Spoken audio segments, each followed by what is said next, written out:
नमस्कार और प्रणाम। दिल्ली दिल से मैं आप सभी का स्वागत है। मैं हूं फरहीन अदनान। महान शायर, संगीतकार और सूफी संत अमीर खुसरो किसी पहचान के मोहताज नहीं है। आज भी उनकी लिखी गजलें, शायरियां लोग गाया करते हैं। उनके चाहने वालों को किसी भी समय में कोई कमी नहीं थी, लेकिन कुछ लोग चाहत की हद तक पार कर जाते हैं। खुसरो के एक दीवाने आज हमारे साथ स्टूडियो में मौजूद हैं। आज मुलाकात उन्हीं से।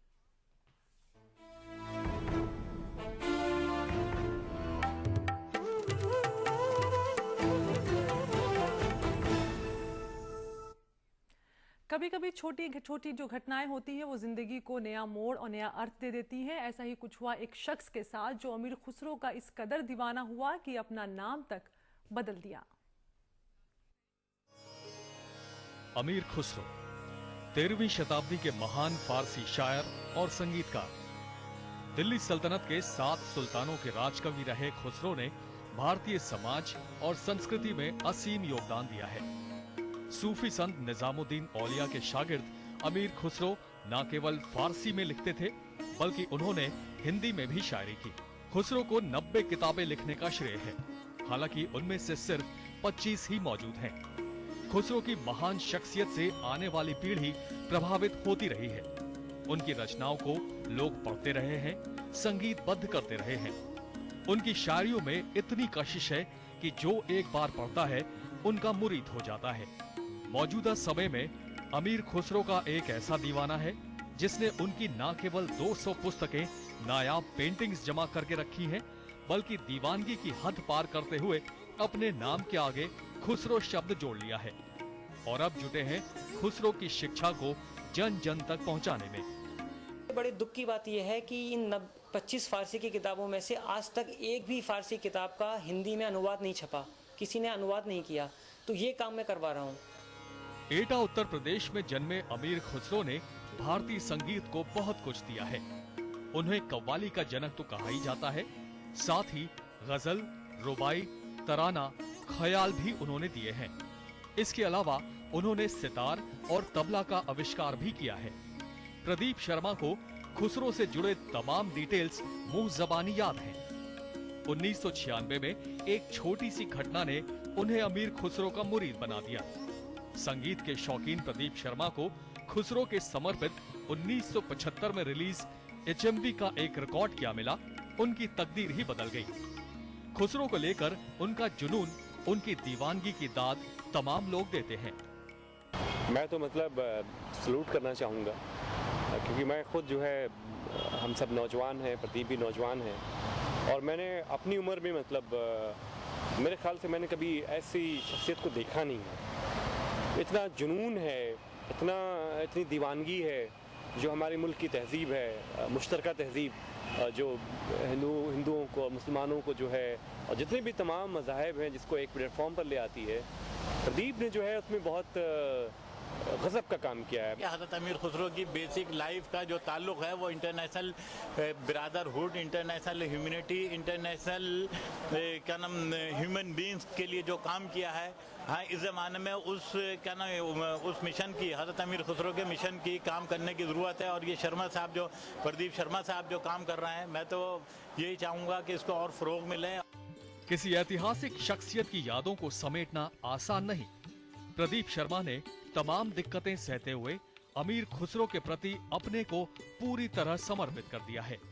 यहाँ तक कि उनका अपना परिवार तक उन्हें कुर्बान करना पड़ा। शुरुआती झटकों से वो उबर चुके हैं और अब उन्हें इन सब से कोई फर्क नहीं पड़ता। खुसरो दरिया प्रेम का, सोल्टी वाकीधार, जो उभरा सो डूब गया, जो डूबा सो पार। अमीर खुसरो का ये दोहा प्रदीप शर्मा खुसरो की जिंदगी खुद बयां कर रहा है। तमाम दिक्कतों को झेलने के बाद भी क्या प्रदीप शर्मा खुसरो अपने इस जुनून को कायम रख पाएंगे? दिल्ली से शहाबुद्दीन, सहरसा में NCR के लिए। तो आपने कई दीवाने होंगे और इस वक्त हमारे साथ स्टूडियो में मौजूद हैं अमीर खुसरो के दीवाने प्रदीप शर्मा खुसरो, और उनके साथ हैं फिल्मकार और उनके मित्र अमीर खान। आप दोनों का बहुत बहुत स्वागत है। शुरुआत प्रदीप शर्मा खुसरो साहब आपसे करेंगे। खुसरो, प्रदीप शर्मा खुसरो, अपने आप में जो आपका नाम है वो बयां करता है कितने बड़े दीवाने हैं आप खुसरो साहब के। तो किस तरीके से सोचा अपना खुसरो नाम अपने नाम के आगे ऐड करने के बारे में आपने? देखिए, ऐसा है कि खुसरो नाम जो मैंने ऐड किया है, ये मैंने सोचा नहीं था। ये भी एक छोटी सी घटना हो गई मेरे साथ जी। ऐसा था कि मुझे किसी को पेमेंट करना था और मैंने उनको चेक दिया और नाम के आगे प्रदीप शर्मा खुसरो गलती से लिख गया और वो चेक बाउंस हो गया। तो उनका फ़ोन आया कि आपने मुझे जाली चेक दे दिया है और आप प्लीज़ इसको दोबारा करिए। तो मैं हैरान हो गया कि जाली कैसे हो गया। मैंने जब वो चेक मंगाया तो देखा मैंने गलती से इसको आगे खुसरो लिख दिया है जी। तो फिर आगे से मैंने वो कंटिन्यू किया उस चीज़ को। तो अभी तक वो चीज़ कंटिन्यू है, खुसरो आपके नाम के साथ जुड़ गया है एक तरीके से।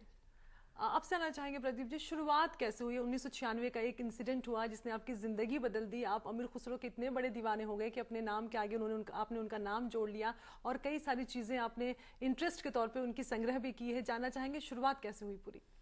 देखिए, मुझे म्यूज़िक का बहुत शौक़ है और ख़ासकर हिंदुस्तानी क्लासिकल म्यूज़िक। एंड मेरे पास जो है 1000 ग्रामोफोन रिकॉर्ड्स का मेरा पर्सनल कलेक्शन है जिसमें मेरे पास पूरे वर्ल्ड का म्यूज़िक है। Music from America, London, Europe, Canada, Germany. तो इसी बीच मुझे एक एडवर्टीजमेंट मैंने देखा हिंदुस्तान टाइम्स न्यूज़पेपर में कि एक मिलिट्री के रिटायर्ड कर्नल अपने कुछ रिकॉर्ड्स सेल कर रहे हैं। तो मैं अपने फ्रेंड के साथ वो परचेज़ करने के लिए गया। तो वहाँ हमने बहुत सारे रिकॉर्ड लिए। तो वहाँ मैंने एक रिकॉर्ड देखा जिसका नाम था अमीर खुसरो और वो HMV कंपनी ने रिलीज़ किया था 1975 में। तो मैंने अपने फ्रेंड से कहा कि ये तो पर्शियन के कुछ पोएट थे, ये हमारे मतलब का नहीं है, हमने इसको छोड़ दिया। तो वो जो मिलिट्री के कर्नल थे उन्होंने कहा कि भाई आपने ये जो चीज़ें ले ली हैं और इसको छोड़ दिया है, आपको उल्टा करना चाहिए था क्योंकि आपने जो असली ख़जाना है हिंदुस्तान का वो तो छोड़ दिया और जो बेकार का फिल्मी म्यूज़िक है वो आप ले जा रहे हैं ख़रीद के। तो उनके इंसिस्ट करने पे वो हमने रिकॉर्ड ख़रीद लिया और उसके बाद जब मैंने घर ले जाकर उस रिकॉर्ड को सुना तो मैंने इतना सुरीला और इतना हिप्नोटिकल म्यूज़िक कभी लाइफ में नहीं सुना था। और मैं उस रिकॉर्ड को रात के 4 बजे तक सुनता रहा। मैं इतना अच्छा लगा मुझे वो। और उसके अंदर अमीर खुसरो की फ़ारसी गज़लें थी और खड़ी बोली हिंदी का कलाम था उनका, जो कि 3 फॉर्म्स में था। एक तो था पहले उनके शास्त्रीय संगीत जो बंदिशों के नाम से मशहूर हैं, और दूसरा उनका था उसमें फोक सॉन्ग्स जिसमें शादी ब्याह के गीत, पनघट के गीत, बसंत के गीत, और आखिरी में था उसमें कव्वालियाँ। तो शुरुआत वहाँ से हुई कि आप गए थे वहाँ मिलने के लिए और आपके हाथ वो खजाना लग गया जो अभी तक आपके हाथों में सजा हुआ है। अमीर जी, आप भी हमारे साथ हैं। आपसे ये जानना चाहिए किस तरीके से आप संपर्क में आए प्रदीप शर्मा जी को? जब आपने उनका नाम सुना प्रदीप शर्मा खुसरो, पहला रिएक्शन आपका क्या था? मतलब बहुत अलग रिएक्शन नहीं था क्योंकि हम लोग जिस तहजीब में जिस मुआशरे में हम पैदा हुए तो हमने तो आसपास मिलजुल कर रहने की तहजीब देखी थी। कोई नई चीज़ नहीं थी। किसी हिंदू मोहल्ला या मुसलमान मोहल्ला में पैदा नहीं हुए। एक जॉइंट साथ साथ चलने वाले माहौल में, माशरे में मैं पैदा हुआ। लेकिन प्रदीप शर्मा खुसरो से जो मेरी मुलाकात है, मैं एक फ़िल्म बना रहा था हद इश्क के नाम से, जो कि इस मुल्क में सूफिया और भक्ति मूवमेंट के जो लोग थे वो उनकी ज़िंदगी पे थी। तो एक एपिसोड जो है वो अमीर खुसरो पे भी थी। अमीर खुसरो में जब मैंने लोगों से बात करना शुरू किया, उस पर रिसर्च करना शुरू किया, पढ़ाई करना और मुताला करना शुरू किया, तो उस पर बहुत से काम जो थे वो मुझे प्रदीप के भी दिखे। डॉक्टर करण सिंह की बहुत दुआएं रहीं उस फिल्म में, वो भी साथ में थे हमारे। तो प्रदीप शर्मा से मेरा पहला जो मुलाकात थी वो तब थी जब मैं उस फिल्म का प्रोडक्शन कर रहा था। मैंने देखा कि जो है आज, क्योंकि हमारी उम्र में आजकल नौजवान जो है वो भोक्तावाद का शिकार है, वो ब्रांडिंग्स का शिकार है।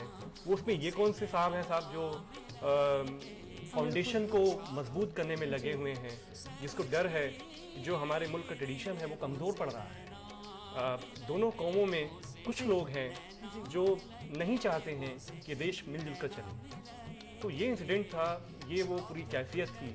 यानी जो अलग सोच वाला शख्स ये कौन है जिससे आप मिलना चाह रहे थे? हिंदू मुस्लिम की एकता की बात कर रहा था, लोगों को एकजुट रखने की बात कर रहा था। इस तरीके से आप दोनों की मुलाकात हुई। इस पे आगे भी चर्चा जारी रखेंगे और जानेंगे किस तरीके से उनके साथ लोग जुड़ते गए और पारिवारिक फ्रंट पे अगर परिवार की बात करें कितना साथ उनको परिवार का मिला ये भी आपको बताएंगे। लेकिन फिलहाल वक्त छोटी सी ब्रेक।